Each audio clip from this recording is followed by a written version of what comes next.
بسم اللہ الرحمن الرحیم۔ السلام علیکم ورحمۃ اللہ وبرکاتہ۔ امید کرتا ہوں کہ آپ سب خیریت سے ہوں گے، اور میری اللہ تعالیٰ سے دعا ہے کہ اللہ تعالیٰ آپ کی تمام مشکلات کو آسان فرمائے، آمین۔ دوستو، آج کی ویڈیو ان بھائیوں اور بہنوں کے لیے ہے جو لوگ اولاد سے محروم ہیں۔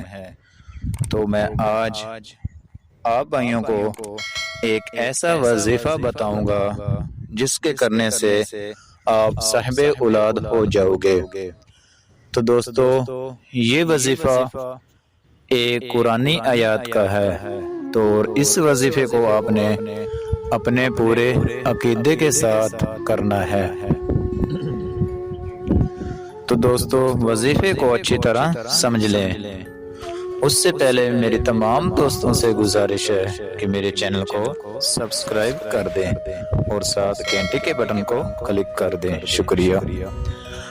اب وظیفے کو اچھی طرح سمجھ لیں۔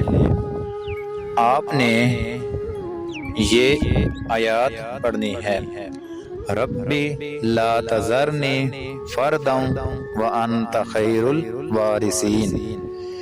اس آیات کو آپ نے ہر نماز کے بعد 3 مرتبہ پڑھنا ہے۔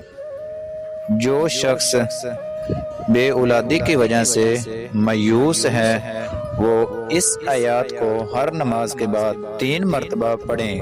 انشاءاللہ تعالی اللہ تعالیٰ کے حکم سے صاحب اولاد ہو جائے گا۔ سبحان اللہ۔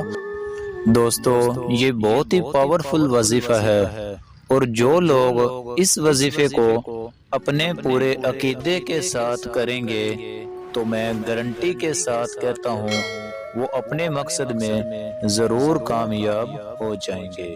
اللہ حافظ۔